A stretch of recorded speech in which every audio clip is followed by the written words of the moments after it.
E como foi a determinação do presidente, a gente tem que obedecer. Então, vamos lá. A escrita dele, então, está na pessoa dele. Na condição de presidente e diretor do IASES, representando o governador Renato Casagrande, através dos excelentíssimos vereadores Duda da Barra e Anadelso Pereira, cumprimento os membros desta Casa do Povo, cujo papel prescinde de maiores explicações. Cumprimentando o presidente do Centro Comunitário Alaor Lovato, homenageia os moradores de Vila Velha, em especial os residentes no bairro da Glória.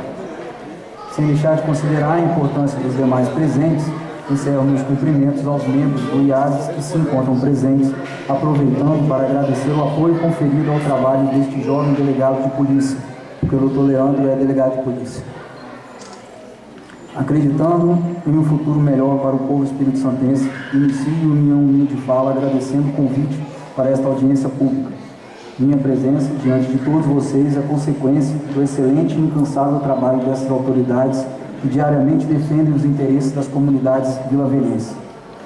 A oportunidade que me foi dada servirá para que cada um dos presentes conheça o trabalho do Instituto e compreendam melhor a socioeducação e suas necessidades. Como os senhores sabem muito bem, até porque muitos aqui possuem filhos e filhas ou lidam com crianças e adolescentes em seu dia a dia, o comportamento dos adolescentes é uma consequência de sua realidade, da história de sua vida. Suas ações refletem seus ensinamentos. Representa o retrato de sua família, o ambiente em que eles viveram e todas as suas dificuldades e oportunidades. Vivemos em uma época onde o individualismo, o lucro e a banalização da vida estão prevalecendo sobre a solidariedade. O espírito coletivo, aquele sentimento de ajudar o próximo, está desaparecendo. A vida do ser humano está sendo tratada como uma coisa, como um simples objeto de uso que é facilmente descartado. Quantas mortes estão ocorrendo no Estado?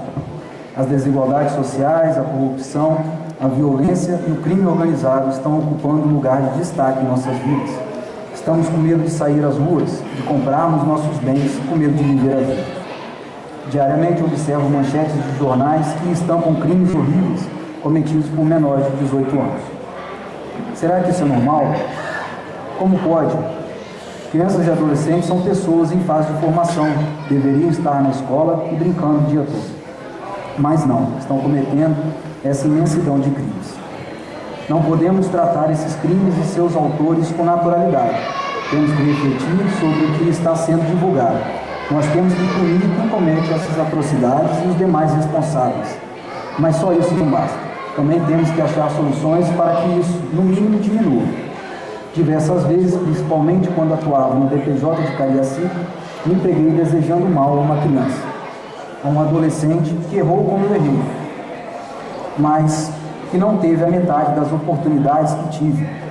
Que sentimento é esse de querer ver um menino morrer ou ficar o resto da vida pagando por atos cometidos por influência de adulto que, aproveitando de sua imaturidade, o utilizou como instrumento para cometer o crime? Mas depois que assumi a presidência do IASES, refleti sobre as minhas atitudes e sobre estas situações. Após reconhecer que não poderia mais pensar e agir daquela maneira, me perguntei sobre as consequências dos meus atos praticados lá em 2012. Junto com as respostas, dezenas de perguntas vieram na minha cabeça e rapidamente fui tomado por um profundo arrependimento. Foi fácil perceber que estava me omitindo. A uma, pois permiti que eles permanecessem nessa situação. A duas, pois devido à influência deste comportamento socialmente inadequado e ilegal, mas capaz de conferir poder e reconhecimento social, outros jovens igualmente vulneráveis poderiam cometer atos infracionais. Na verdade, estava violando diversos dispositivos legais ao repassar minha responsabilidade para outra pessoa. Eu estava sendo conivente que outros crimes fossem praticados pelos mesmos jovens, pois não estava fazendo nada para tirar eles dessa situação. Esperava inconscientemente que alguém resolvesse esse problema, que também é meu. Para que outros não cometam os mesmos erros, citarei as normas. O Estatuto da Criança e do Adolescente, no seu artigo 4º, ele diz que é dever da família, da comunidade, da sociedade em geral e do poder público assegurar com absoluta prioridade a efetivação dos direitos referentes à vida, saúde, alimentação, educação, esporte, lazer profissionalização, cultura, dignidade, ao respeito à liberdade e à convivência familiar e comunitária. A Constituição Federal, seu artigo 227, diz que é dever da família, da sociedade e do Estado assegurar à criança, ao adolescente e ao jovem, com absoluta prioridade, o direito à vida, à saúde, à alimentação, à educação, ao lazer, à profissionalização, cultura, dignidade, ao respeito, à liberdade e à convivência familiar e comunitária, além de colocá-los a salvo de toda forma de negligência, discriminação, exploração, violência, crueldade e opressão. Enfim, conclui que todos esses jovens são vítimas de preconceito, racismo e de exclusão social, e que aqueles que vivem em condições miseráveis, que crescem sem a oportunidade de brincar, ser criança, sem frequentar a escola, sem a devida atenção de seus familiares, nunca foram ensinados a se importar e a se preocupar com os outros.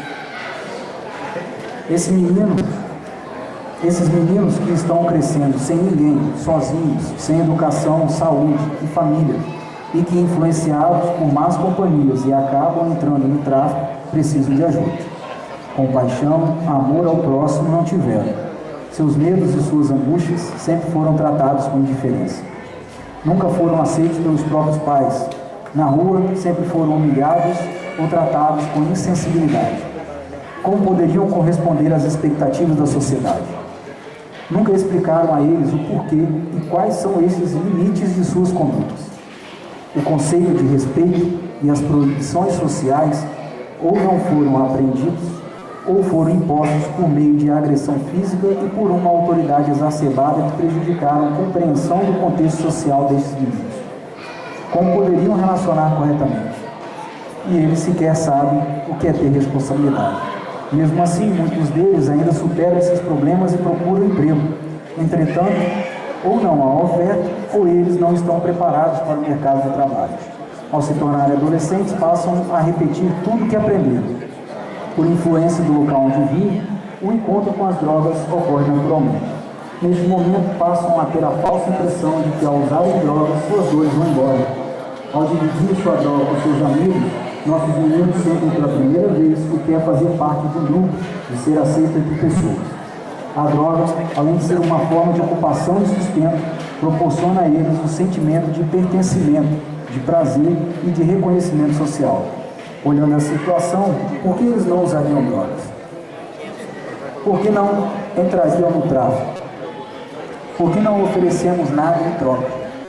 Tomados por esse sentimento de abandono, de exploração e de opressão, manifestam suas vontades e frustrações por meio de atos agressivos.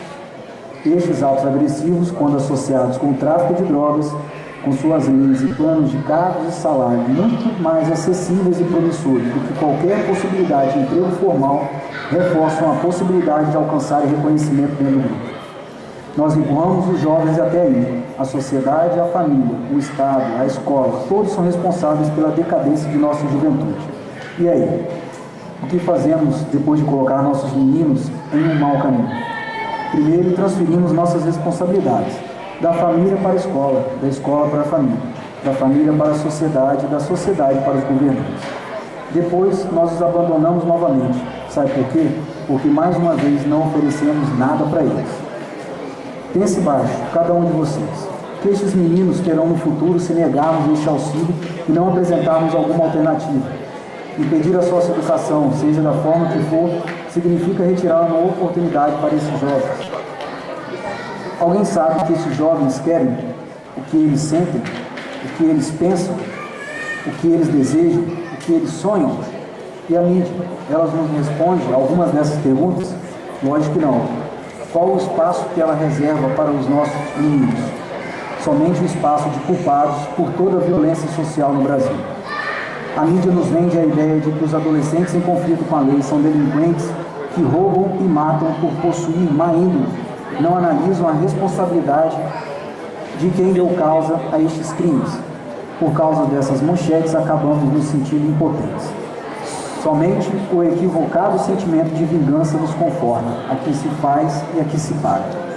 Estamos debatendo a possibilidade de oferecer uma oportunidade para esses meninos, avaliando os aspectos negativos e positivos de ofertar uma unidade socioeducativa para nossos meninos. Será que ao negar essa esperança para esses adolescentes da forma como aqui se colocou estamos sendo justos?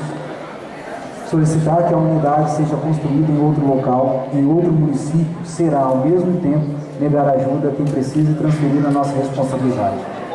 Chamo a atenção de todos vocês para uma questão muito importante, mas pouco comentada. A transferência da responsabilidade não é eterna. A privação deste adolescente, o tempo dele encarcerado, um dia acaba. Este menino crescerá, irá se tornar um homem. E este homem, ainda mais excluído, retornará à sociedade. Imediatamente este liberado, se é que podemos chamá-los assim, irá voltar para a sua comunidade que lhe negou assistência e o colocou longe dela. Ser contrário à instalação de unidade de internação é ser contrário à própria socioeducação e, ao mesmo tempo, está se negando ao Estado o cumprimento de suas obrigações, além de se violar normas previstas na Constituição e em demais leis relacionadas à ressocialização dos adolescentes.